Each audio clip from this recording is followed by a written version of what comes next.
Tonight, making cash from carbon. A look at the environment, the economy, and the billions to be made from offsetting all the pollution we put into the atmosphere. But does it work?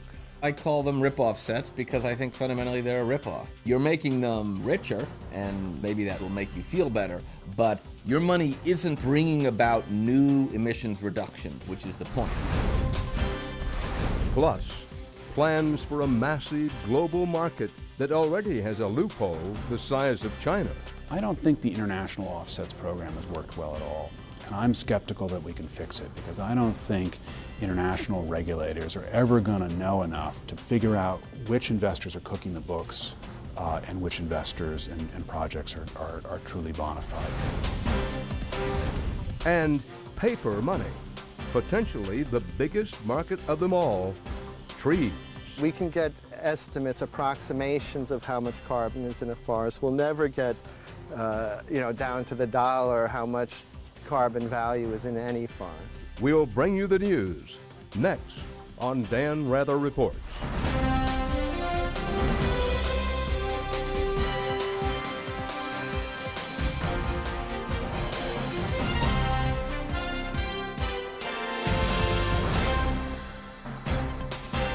Good evening.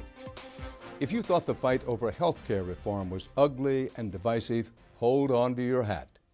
Members of Congress, lobbyists, industry executives, and interest groups are gearing up for a battle that may be just as brutal.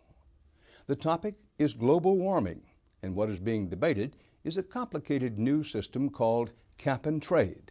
Simply put, polluters will have to buy and sell the right to pollute in a new type of commodities market worth hundreds of billions of dollars. Many politicians argue that this is necessary to save the planet, but those same politicians may be writing a giant loophole into the legislation that scientists and policy experts fear could undermine the entire effort. Tonight we bring you a months-long investigation into this potential loophole, an investigation that stretches from the factories of China to the coal plants of Germany to the rainforests of the tropics. But we begin with an explanation of offsets and how they work.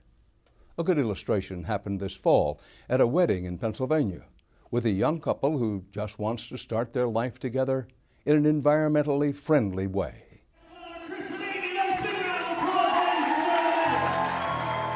Amy Matamuro and Chris Scanlon celebrated their wedding vows this fall with more than cake and champagne. The couple put something unusual on their gift registry. And anything that they couldn't determine as being green, they tried to offset that. For just a few dollars apiece, friends and family could buy into a trendy new way to save the planet. It's called an offset, and it's meant to cancel out all the pollution that this wedding generated. Yes, even weddings can pollute the planet. A couple of our guests, rather than, give us a China set we didn't really need, were able to contribute to this fund that offset the whole day and then some. So it was really an easy but awesome way to kind of be a little more responsible with our day. We really wanted to say, look, this is a beautiful wedding, a beautiful ceremony, a beautiful reception, and we were able to incorporate some of our ideals and values into that. There was a lot to offset. By compiling a list, Amy found out just how quickly the energy and pollution add up. We figured out, the number of guests that were coming, how many were flying, what the average distance was, how many people were driving, all that kind of basic info. All that coming and going means more CO2. And CO2, or carbon dioxide, is what it's all about. That's the key global warming gas, which is released into the atmosphere whenever fossil fuels are burned, from coal plants to airplanes to tailpipes on cars. That's what Amy and Chris wanted to offset. So what is an offset? Simply put, when you add global warming gases to the atmosphere, you can cancel them out or offset them by paying someone else to reduce the amount they are releasing. And Amy and Chris aren't the only ones looking to do this. The web is full of sites selling carbon offsets. Carbonfund.org is a popular one, and it was an early stop in planning this wedding. We figured out how much pollution, how many tons of carbon emission would be created from our day through it's actually a wedding carbon footprint calculator from carbonfund.org. So it really honestly took, I think, maybe like 5 to 10 minutes. This wedding, according to the calculator, would emit roughly 10 tons of carbon. That's about 200 times more than an individual would use in a typical day.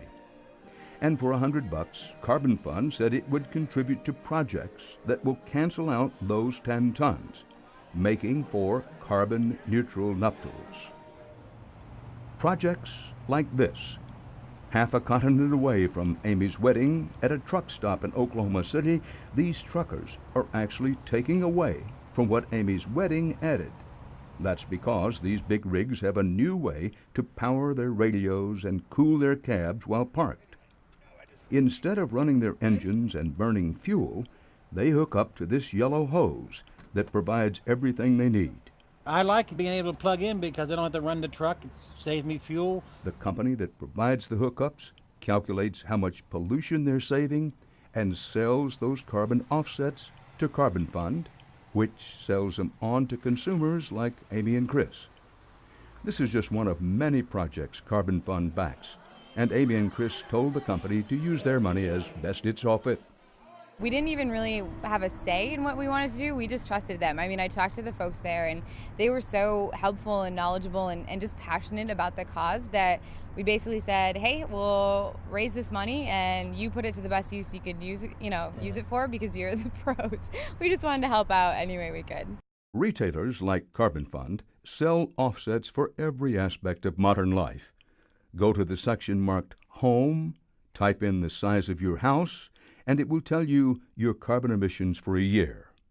On Be Green, enter where you live and how much energy you use, and they'll sell you an offset.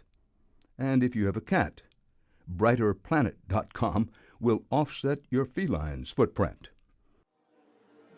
And it's not just individuals that are buying offsets. Big business is looking to show off its green credentials. Even Hollywood has jumped on the offset bandwagon.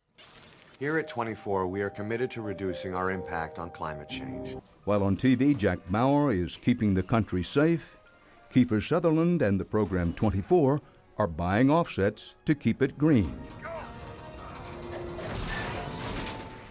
Then there's the NFL. They bought offsets for the carbon needed to light the Super Bowl. And the band, Coldplay, buys offsets for the carbon emitted to put on their show, from the amps to the lights. You can even buy offsets at this airport kiosk in San Francisco to offset the pollution from your flight.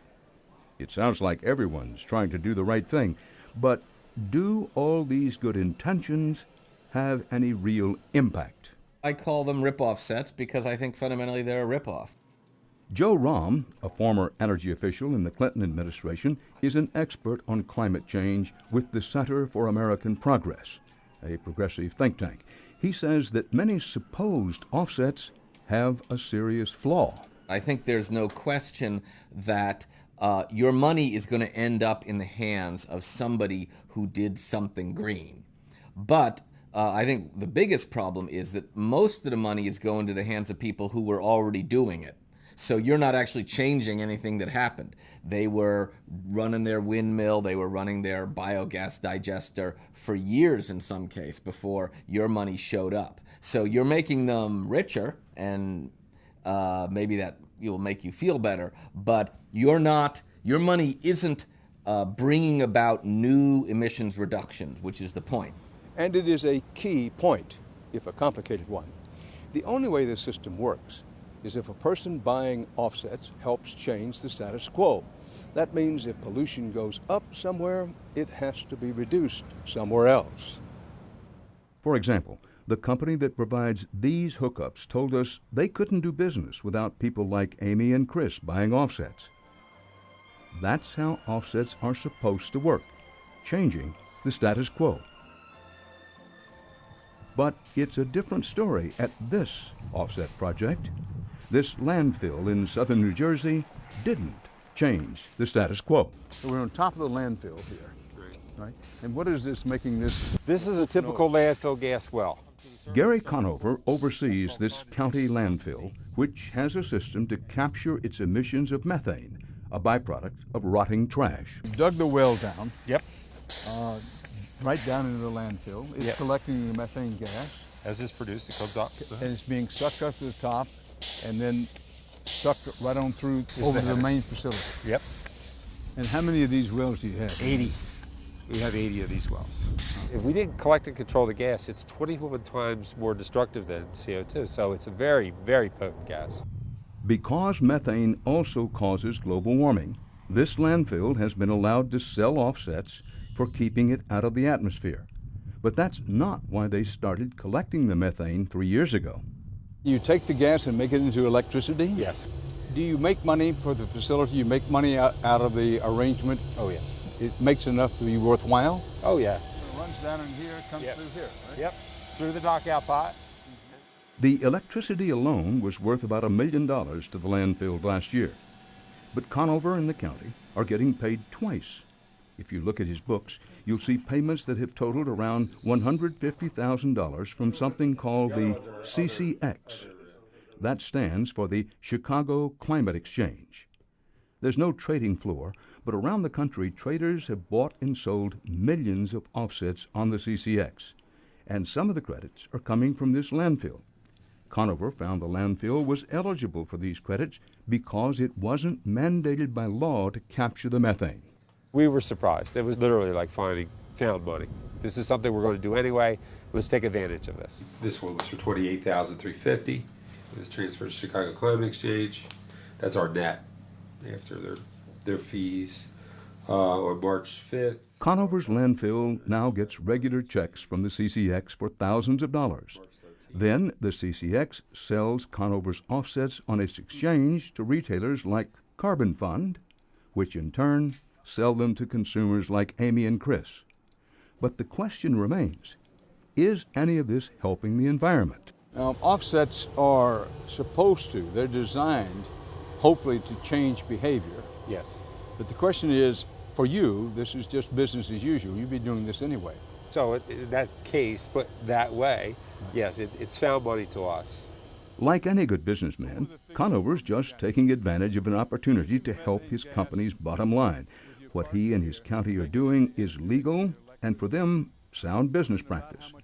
But all the money he's getting from people buying offsets isn't reducing the amount of carbon in the atmosphere by 1 ounce.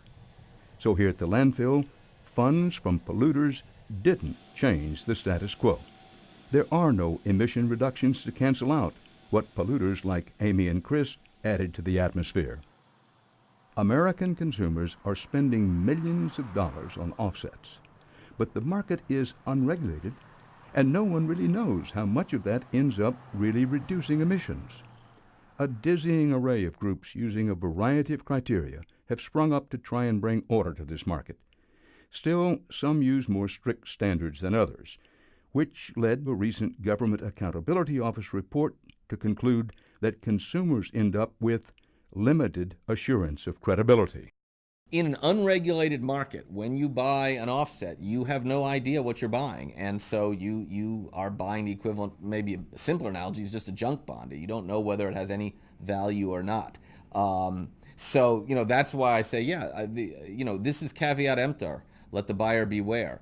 Carbon Fund told us it relies on third-party verifiers to ensure the credibility of its offsets. Verifiers like the online carbon exchange CCX, the one that is paying money to the New Jersey landfill.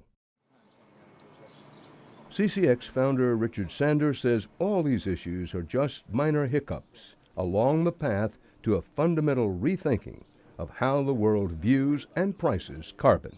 I talked to a landfill operator in New Jersey, Right. and he said that he was already making money selling methane from rotting trash before he was approached by your exchange offering to sell his offsets. Now, there have been numerous reports of landfills selling credits on the exchange for reductions in the emissions that they were already making. Yeah. Is that true? Yeah, it's a thorny issue. We have a rule that says if you're not forced by law to do it, then you can get credit. It is controversial because you want to motivate behavioral changes, and you're sending a signal that you can make this additional money. Alternatively, people say you're doing it anyway, and so it has no value. But it's a question, does it have value at the margin? Let me make sure I understand here that your argument is, look, whether it helps the environmental balance in this particular case of this landfill operator, that others will see this and say, you know what, I think there's a way to do this and to improve my business, and that will eventually affect the environment for the better. So at base, you don't see anything wrong with this? No, not at all. I think it motivates changes of behavior. And Amy and Chris told us they were satisfied with their offsets, whether or not they actually erase their carbon footprint. While I understand, we certainly want to make sure all our emissions were offset, we believe that anything that can be done to raise awareness or encourage people to seek out information on their own, whether this particular project that Carbon Fund was doing was actually offsetting or wasn't, or, that wasn't the most important part to us. It was really the awareness raising and like I said, trying to have a teachable moment. Because we want to know that down the line when we have kids, we want this world to be just as good, or if not better, for them when they have their wedding. For consumers like Amy and Chris, and even for a voluntary carbon exchange like CCX, raising awareness and spurring change may be enough. But Congress is considering using offsets as part of this country's comprehensive approach to global warming. Whether these offsets will work on a massive scale is the next part of our investigation. The offset market goes global when we return.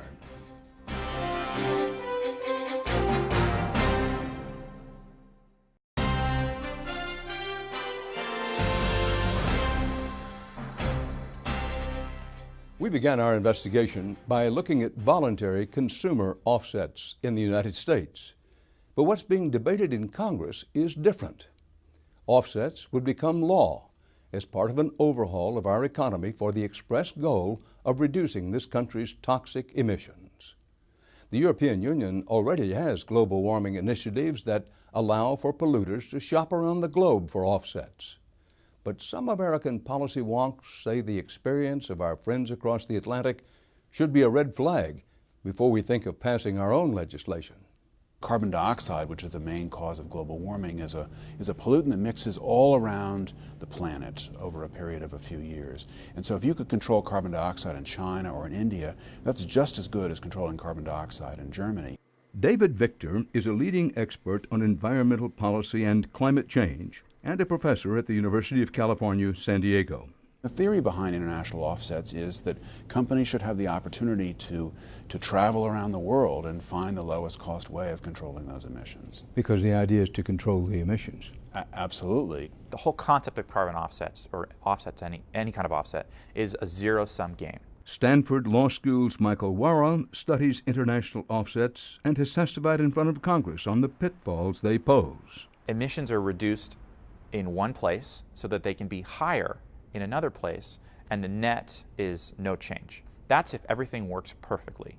But if things aren't working perfectly, if emissions aren't really different where the credit is being generated, then emissions are higher in the net. And that's why Wara and Victor are worried about what's pending in the U.S. Congress. Even before lawmakers started drafting the latest climate legislation, Victor and Wara studied how offsets were playing out on the world stage. And what they found was sobering. Is it working, or is it a lot of hooey? I don't think the international offsets program has worked well at all. And I'm skeptical that we can fix it, because I don't think international regulators are ever going to know enough to be able to go inside China or India and figure out which investors are cooking the books and which investors and projects are truly bona fide. And there's no better place to see the problems with offsets than China. Wara and Victor analyzed China's energy sector, looking at dozens of offset projects. Victor says billions of dollars spent by polluters in the European Union have not canceled out emissions, as was the case with that landfill in New Jersey. He says China is gaming the system, making lots of extra cash by claiming to have made changes to the status quo when it has not. Suppose in China a company wants to build a hydroelectric dam. So they do all the planning for this dam, they install the dam and the equipment, and the dam results in China using more hydroelectricity, which usually causes very low emissions of greenhouse gases, instead of coal. 80% of China's electric power system is coal, and so the argument is if we use more hydroelectricity and less coal, we're going to have lower emissions. Sounds good. It sounds like a terrific idea. The problem is that if you go back and look at every single one of these projects that's claiming offset credit, these are all projects the Chinese would have built anyway. The big change is they figured out that by filing paperwork, they would be able to get an offset credit. For building the dam they were going to build anyway. For building the dam they would have built anyway. Victor says these kinds of offsets, which are likely coming to the United States, are in reality providing an excuse for European companies to keep polluting, undermining efforts to stop global warming. Those offset credits are then going to flow mainly into the European market, when in reality there's been no change in emissions into the atmosphere. And so at the end of the day, this actually makes the global warming problem worse. There is a very thorough examination of your plan and of your proposal. Ivo de Boer is the Executive Secretary of the United Nations Framework Convention on Climate Change, and it's his organization's job to police international offsets. He told us all offset projects go through a rigorous screening. An international body gets together to talk about your specific proposal and decide if it should be accepted or not. And once it's accepted, these guys in white coats come along and stick a thermometer in your project and see if you've actually delivered. To make sure you deliver, the UN has a rule which says that a project must prove it needs financing from polluters in order to be economically viable. If you're planning to build the dam anyway, if it makes economic sense for you to build that dam anyway, then that would not qualify. Xiaogushan Hydroelectric in Gansu Province, China, qualified. But those qualifications have been called into question after an investigation by Patrick McCulley. He's the director of the environmental group International Rivers. Now, this is a dam that we looked at closely because, unlike most of the dams, there's actually a lot of documentation available and available in English. And from 2003, there are records from the bank that funded the dam saying, this is a very economically viable project, let's go ahead and fund it and let's build it. McCulley says since the documents indicate the dam was going to be built without money from polluters, this project is not changing the status quo, and thus it's not actually offsetting new emissions. 2 years later, when the project's already well under construction, the project developers apply for carbon offset income with the argument that the project will only happen if they get this income. But this is not true. This is nonsense. The dam is being built. They don't need this income. Yeah, it's a few, maybe $5 million a year extra for the developers, you know, a nice bit of cash to put on your profit line. But is that necessary for the dam to be built? No, the dam's already being built. But the dam is already selling offsets. German power producer RWE is one of the companies buying them. RWE's plants burn lignite, the dirtiest coal. With offsets from Xiaogushan, RWE can now burn more lignite. Every year, Xiaogushan offsets will give EU companies permission to put an extra 300,000 tons of carbon dioxide into the air. That's like putting an extra 50,000 cars on the road. International Rivers says the Gansu plant in China, the plant was approved by the United Nations. They say, despite the fact that loan documents show it was being built because it made economic sense. Do you know about that case?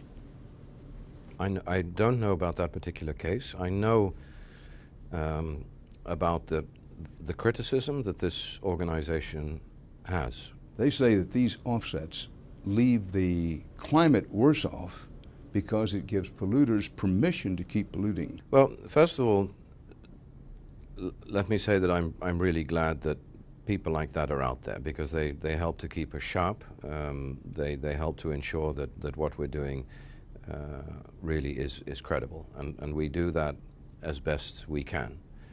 We go into the documentation of the project. We examine whether it would be viable under normal market standards. If you're planning to use a dam or a wind farm to produce green power. We will look at the bottom line of that activity to see if it doesn't make normal economic sense anyway. The UN says, after a thorough investigation of the Chinese dam, that they found it qualifies for offsets. Victor says the problem is that it's easy for developers to play the offset game, making it seem like they need the money to fund their projects when they really don't. He says reviewers need to look at the broader picture. Take, for example, China's natural gas industry. If you burn natural gas in a modern power plant, generate electricity, that electricity will cause less than half the emissions of carbon dioxide, the main cause of global warming, compared with a traditional coal-fired power plant. So if China and India actually went off and built more gas-fired power plants than they would have built otherwise, then that actually could reduce their emissions. Our research suggests that they're going off and building the same number of gas plants they would have built otherwise. They're just filing to get credit for it. Beijing Tiangong in eastern China is a case in point. It appears that what's happening here is credit is being given for what would have happened anyway. Wera says if you take a step back, you can see that Tiangong and at least 5 other gas plants were planned by the Chinese when they built the West-East gas pipeline back in 2002. Move forward a few years, and the carbon markets have developed, and these power plants then made the claim that they would not have been built except for the incentives created by international carbon offsets. It made no sense because the power plants and the pipeline go together as one large infrastructure project. Yet Wara says these gas plants will issue enough offsets to allow 3 extra coal plants to be built in Europe. And if Congress has its way, U.S. polluters may be buying millions of international offsets in lieu of making their own emission reductions. And most of those offsets will likely come from China. By one estimate, the Chinese already issue nearly $2 billion worth of offsets every year. And if the U.S. enters the market, that is expected to grow considerably. But the Chinese are hardly the only ones benefiting from the offset bonanza. Banks and other investors have also made millions on offsets. And one type of project has been particularly lucrative. And that, according to critics, is another problem with international offsets. It might not look like it, but Juhua Chemical in Zhejiang, China, is a Wall Street gold mine. Juhua manufactures a refrigerant gas. The Chinese market is a big market for refrigeration. The economy is growing rapidly, lots of air conditioners and so on. A byproduct of those industrial gases is a nasty chemical that when it leaks into the atmosphere causes an extraordinary amount of global warming. It's thousands of times worse than carbon dioxide. That byproduct is called HFC-23, and because it's a greenhouse gas thousands of times worse for the climate than CO2, its cleanup generates thousands more offsets. For small amounts of money, an investor can put a piece of technology at the end of the pipe that eliminates a byproduct that causes a lot of global warming.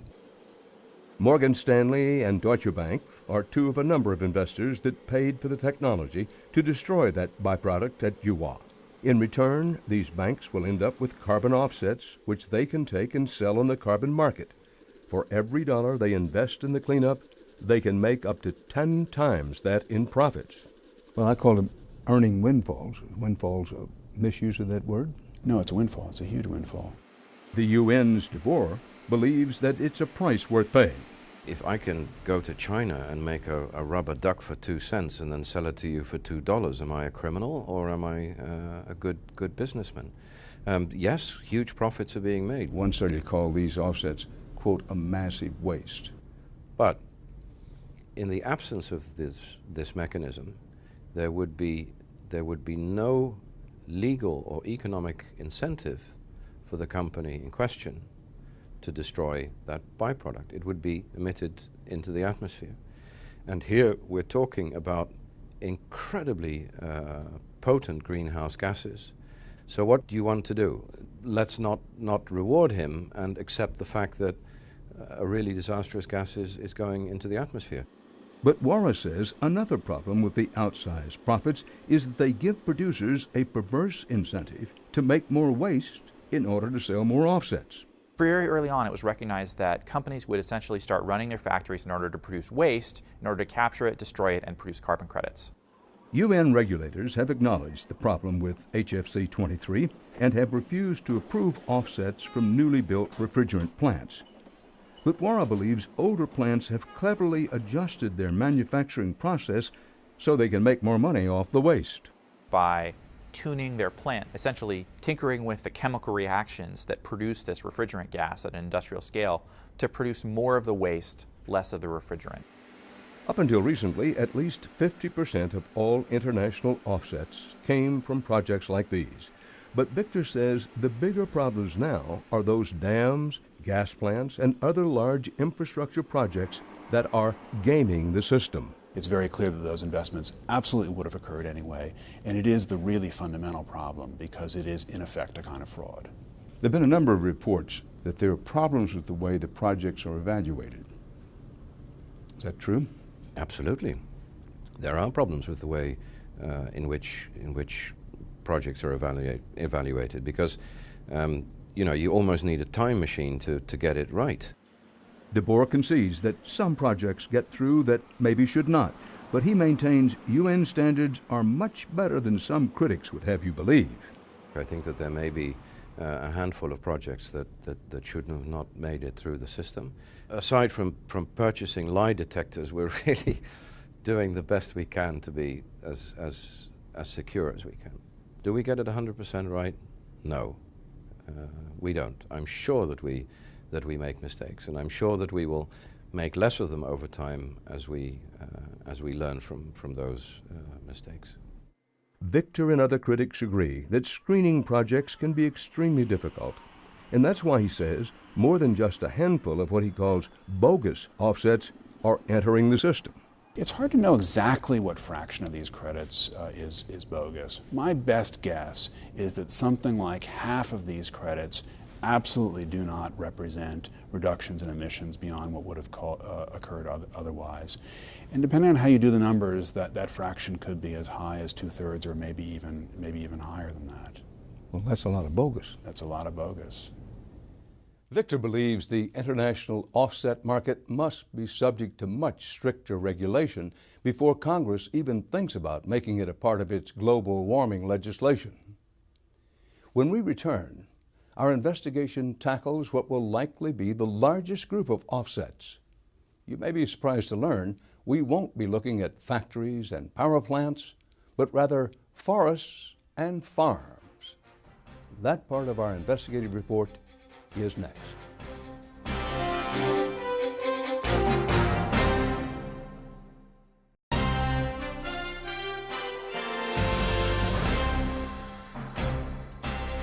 Welcome back.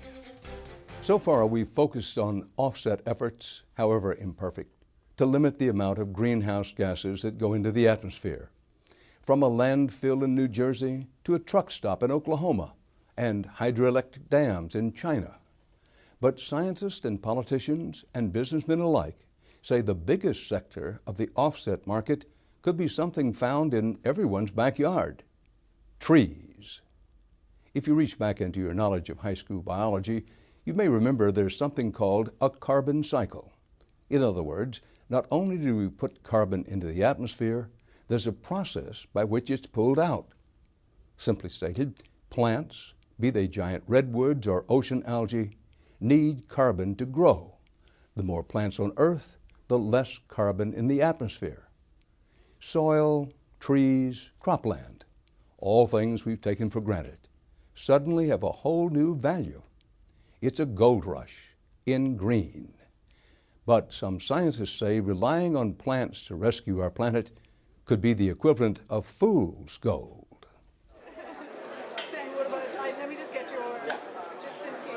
Skepticism was hard to find at a recent conference in Washington, D.C. The agenda here was carbon and making money, and offsets in all their forms were hot topics of conversation. This gathering wasn't just for the environmentalists. If there's any question as to whether there's big money to be made, just look at the people who showed up to hand out their cards. Deutsche Bank has moved into the carbon markets very early. We bundle what people would call brutally efficient carbon. Think of carbon as another commodity, a very fast-growing commodity. There was talk of green investment opportunities in China and environmental entrepreneurs in the United States. But there also was a group of attendees who weren't pitching offsets for what they make, but for what they grow. Everything we do needs to be based on good, solid science. When you've got good science, it leads to a quality credit. And if you get a quality credit, then you're much more likely to get more money. It makes good business sense for farmers and foresters to want to get their share of a potentially multi-billion-dollar offset market. Carbon is, I think, coming along as the new thing in farming and in forestry. And political scientist David Victor says the reason for that is as much political as economic. While the buzz in the D.C. Convention Hall was about counting profits, the concern in the halls of another Washington building is all about counting votes. One of the ideas that's being debated right now in Congress is the idea that companies could go to farmers or they could go to foresters who would change their forestry practice in this country, and that they would be able to make an investment so that the farmer changes his or her behavior, and then they would get a credit for the change in carbon. Well, I would think farm state senators and congressmen would love that. And that's the key to the politics of American cap and trade. You need 60 votes for almost anything in the Senate right now. There are 2 senators per state, and there are a lot of states in the middle of the country, and they grow a lot of food, and they have a lot of farmland. But does good business and good politics equal good science? To get a perspective on that, it helps to leave the din of Washington, D.C. thousands of miles behind. The blue of the oceans and seas. Scientists say it is responsible for storing a quarter of the Earth's carbon. The green forests, be they in the tropics or across the northern continents, they're estimated to store 29% of all carbon emissions. Scientists have a name for these places. They call them carbon sinks. And for much of human history, sinks were more than enough to keep our planet in balance. And there was a lot of room for error. But all that has changed as the burning of fossil fuels has exploded around the globe, and as tropical rainforests, major carbon sinks, have been turned into one of the largest sources of global warming. Deforestation accounts for 20% of greenhouse gases, more than all forms of transportation combined. Now, with the planet heating up and everyone trying to put dollar values on their carbon footprints, it's vital that we know exactly how much carbon sinks are saving. It turns out that's not so simple. Different regions of the planet have very different kinds of land cover. Some are forests, some are cropland. But even within forests, there are different kinds of forests, and we want to know how different forests are taking up carbon at this point or releasing carbon if they happen to be a source. It's a sunny afternoon in Central California, and Mark Fisher, a scientist from the Lawrence Berkeley National Laboratory, is working with a team from the National Oceanic and Atmospheric Administration. Do a little bit of up and downs, try to get in and out of the boundary layer a little bit. We can do that, okay. Sure, no problem. They're studying how carbon dioxide, methane, and other greenhouse gases move between the atmosphere, oceans, soil, and trees.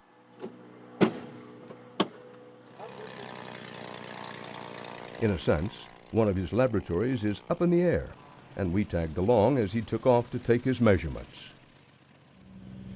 California is a good model for measuring the role of plants in capturing greenhouse gases because of its varied terrain.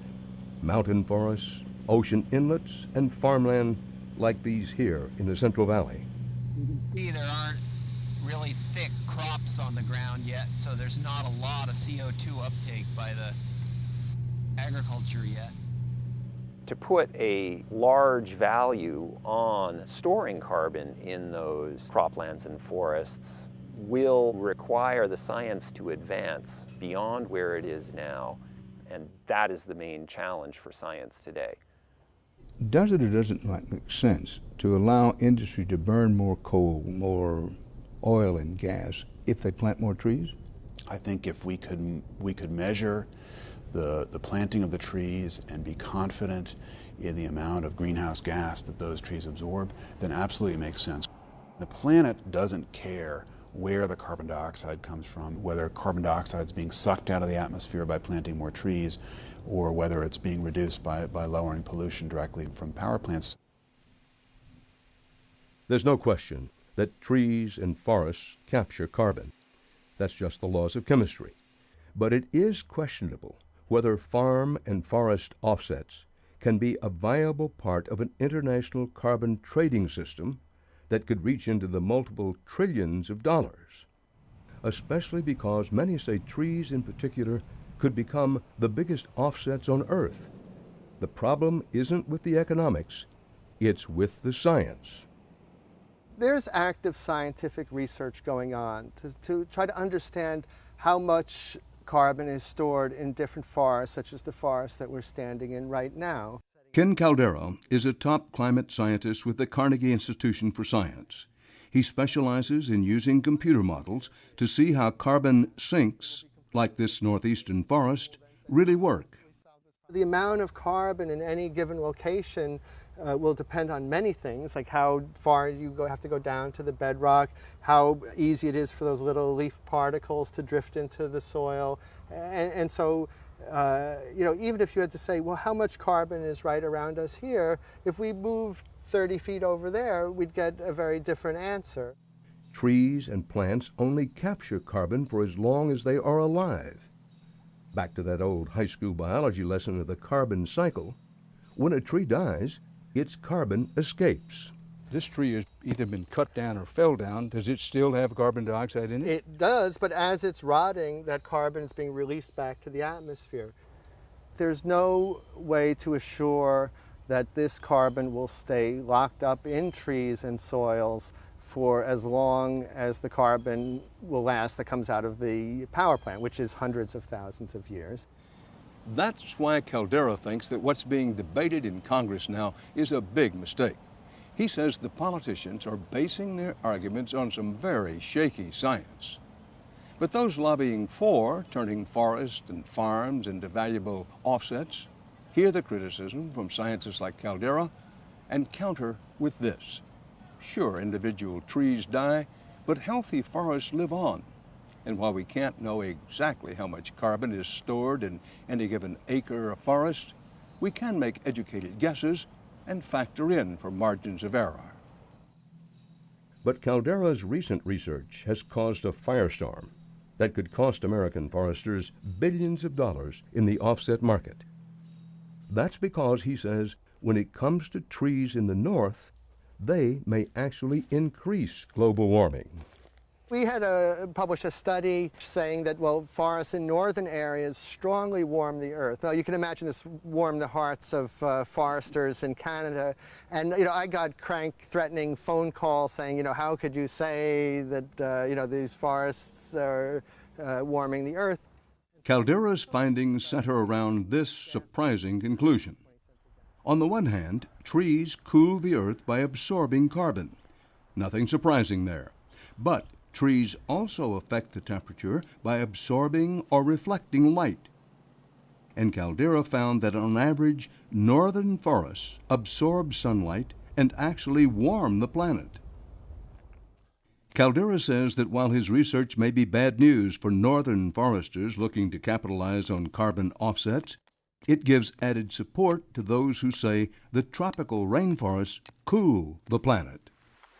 In the tropics, in the Amazon, evaporation of water through the leaves in the forest helps to form clouds, and these white clouds help reflect sunlight back to space, and that helps keep the earth cool. So in the Amazon, forests are doubly cooling. Are the rainforests the only forests that really give an offset to the carbon footprint? They're the ones that it's most clear. We know that saving the rainforests will help the climate on Earth, and there's really no question about that. The uncertainty about carbon sinks isn't limited to forests. Farmers are also looking to cash in, and there's a new trend that's taking hold in the heartland, along with the promise of lucrative offsets. It has to do with plowing the soil. Suppose that a farmer who engages in deep tilling practices, big plows and turns over the dirt every year, plants crops, that tilling practice causes a lot of the carbon that would otherwise stay in the soil to be released into the atmosphere because the plow digs down deep inside the soil. Suppose the farmer changes his or her practice and goes to no-till farming. Suppose that they allow their farmland to lay fallow. Then what will happen is carbon will build up in the soils. We don't know exactly how much, but there's a lot of evidence that huge amounts of carbon could build up in the soils if we just change our agricultural practices. But as with forests, Caldera says storing carbon in soil is not so straightforward. Some studies show that when you till the soil, that actually allows more carbon to get deeper into the soil. And so you might have less carbon at the top, but more on the bottom. So there's a question of whether it even works or not. And in some places it probably does work, other places it probably doesn't. But many climate scientists and policymakers worry that all this nuanced discussion misses the point. Mark Trexler consults with big business on how to limit their environmental impact. He says climate change is too big a problem to discount the role of farms and forests. Trees, like everything else, have a role to play. If we protect forests that are otherwise being deforested, particularly in the tropics, if we plant new forests in areas that otherwise wouldn't have forests, you can clearly help sequester carbon and clearly help mitigate climate change. Is forestry a solution to climate change? No, but there is no silver bullet. All we have is silver buckshot, and forestry is one of those pieces of silver buckshot. I like forests as much as anybody and think that efforts to save and preserve forests and restore forests are great. But Caldera maintains there's still too much unsettled science for carbon sinks to serve as reliable offsets in a new multi-billion-dollar trading system. We can get estimates, approximations of how much carbon is in a forest. We'll never get, down to the dollar how much carbon value is in any forest. Because it's too complex. It's too complex, and to really measure it, you'd have to tear up the whole forest to really measure it to the individual dollar level. And so all you can do is make some kind of approximation. Still, Caldera says it's not that forest and farmland don't capture carbon. They do. He just doesn't believe they can be part of a dependable multi-billion-dollar trading system that substitutes carbon storage for reducing greenhouse gases. The amount of carbon from a smokestack and a tailpipe can be measured quite accurately, but if we're wrong in our assessments about the amount captured by carbon sinks, the whole equation for saving the planet could go horribly wrong. We've covered the environment extensively here at Dan Rather Reports, and now we have for you an important update on one of those stories. In the summer of 2008, we visited Glacier National Park in northwest Montana, a million-acre wonder tucked beneath the Canadian border. This impressive terrain has looked much the same as it does today for about the past 10,000 years, but now it is changing rapidly. Clinging to the open rock faces of the mountains are what remain of the namesake glaciers. When the park was founded in 1910, there were about 150 glaciers. Today, there are only 25. It's hard to imagine these massive and dramatic ice fields could disappear in just a generation, but that's just what scientists are predicting. Dan Faegre is a U.S. Geological Survey ecologist working in Glacier. He showed us firsthand the consequences of climate change in the park. There we go. In 1997, Faegre started searching the National Park Service archives and found old pictures, taken during the summer, of the park's glaciers. He then took those pictures into the field and found the same spot where the photo was originally taken and rephotographed the glaciers. You can kind of see the glacier starting to come into view there. We hiked with Faegre to one of those spots on a trail below Grinnell Glacier. Okay, so what's the significance of this spot? Why are we here? Well, we finally found the spot where a photo was taken in 1887 of this glacier when it was obviously much larger at that time. And you can see simply from these three photos here that this vast field of ice here where everything was all connected and went almost to the tops of the mountains started getting thinner by 1920, but in particular, in the last 78 years here, it's completely disappeared. The lower part is completely gone, the upper part's separated, and you can see how thin it's become. And so what we'll do is we'll take another photograph of it today, and then we'll have one more for our collection, our series that shows, you know, in a visually compelling way how these glaciers have disappeared.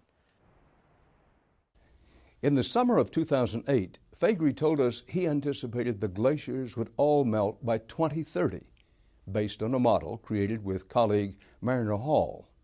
But he has recently adjusted this prediction. Faegre tells us the temperature rise in Glacier National Park has been twice as great during the past 17 years as he initially calculated, and he now thinks the glaciers will essentially be gone in just 11 years, by 2020. In addition, Faegre reports two glaciers, Grinnell and Blackfoot, had partial collapses this summer when large chunks of ice split away from the main glacier. It is evidence, he says, that the glaciers are more vulnerable and fragile to climate change than he thought. A couple of program notes. As we have for years, we're reporting inside Afghanistan. We'll have news stories coming out of there soon. We're also following up very soon on our investigation into the trucking business. But that's our program for tonight. From New York, for HDNet, Dan Rather reporting. Good night.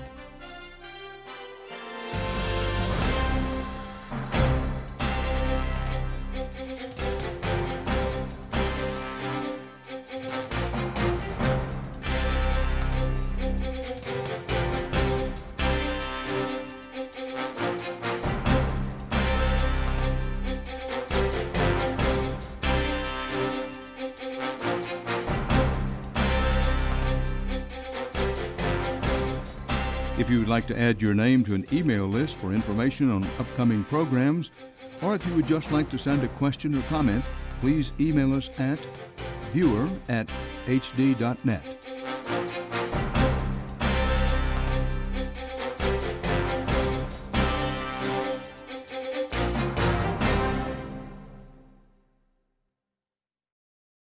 They're saving and sells those carbon offsets to Carbon Fund, which sells them on to consumers like Amy and Chris. This is just one of many projects Carbon Fund backs, and Amy and Chris told the company to use their money as best it saw fit.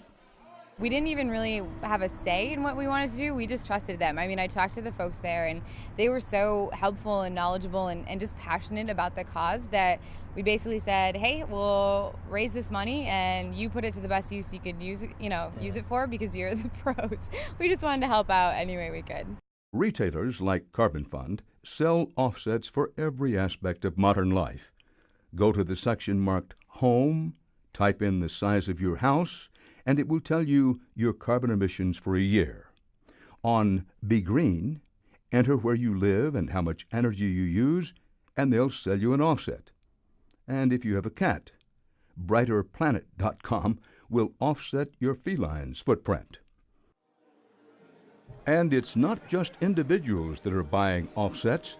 Big business is looking to show off its green credentials. Even Hollywood has jumped on the offset bandwagon. Here at 24, we are committed to reducing our impact on climate change. While on TV, Jack Bauer is keeping the country safe, Kiefer Sutherland and the program 24 are buying offsets to keep it green. Then there's the NFL. Good evening. If you thought the fight over health care reform was ugly and divisive, hold on to your hat. Members of Congress, lobbyists, industry executives, and interest groups are gearing up for a battle that may be just as brutal. The topic is global warming, and what is being debated is a complicated new system called cap and trade. Simply put, polluters will have to buy and sell the right to pollute in a new type of commodities market worth hundreds of billions of dollars. Many politicians argue that this is necessary to save the planet, but those same politicians may be writing a giant loophole into the legislation that scientists and policy experts fear could undermine the entire effort. Tonight we bring you a months-long investigation into this potential loophole, an investigation that stretches from the factories of China to the coal plants of Germany to the rainforests of the tropics. But we begin with an explanation of offsets and how they work. A good illustration happened this fall at a wedding in Pennsylvania with a young couple who just wants to start their life together in an environmentally friendly way.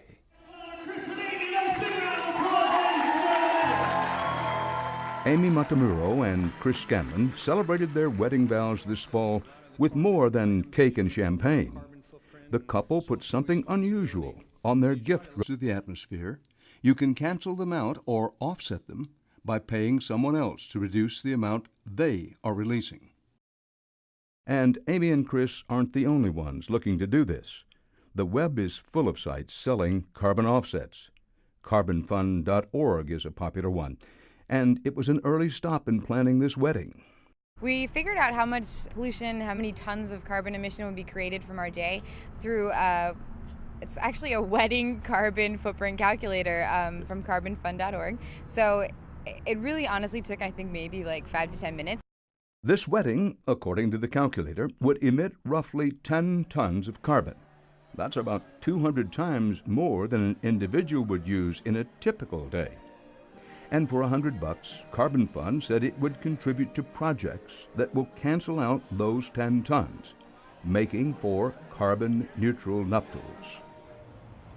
Projects like this.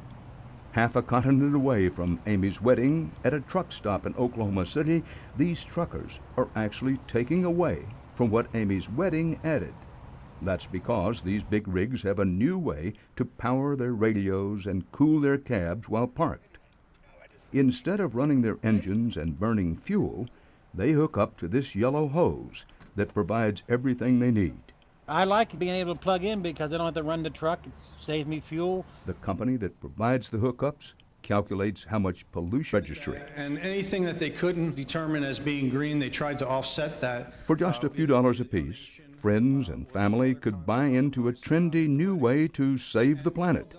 It's called an offset, and it's meant to cancel out all the pollution that this wedding generated. Yes, even weddings can pollute the planet. A couple of our guests, rather than, give us a China set we didn't really need, were able to contribute to this fund that offset the whole day and then some. So it was really an easy but awesome way to kind of be a little more responsible with our day. We really wanted to say, look, this is a beautiful wedding, a beautiful ceremony, a beautiful reception, and we were able to incorporate some of our ideals and values into that. There was a lot to offset. By compiling a list, Amy found out just how quickly the energy and pollution add up. We figured out, the number of guests that were coming, how many were flying, what the average distance was, how many people were driving, all that kind of basic info. All that coming and going means more CO2. And CO2, or carbon dioxide, is what it's all about. That's the key global warming gas, which is released into the atmosphere whenever fossil fuels are burned, from coal plants to airplanes to tailpipes on cars. That's what Amy and Chris wanted to offset. So what is an offset? Simply put, when you add global warming gases.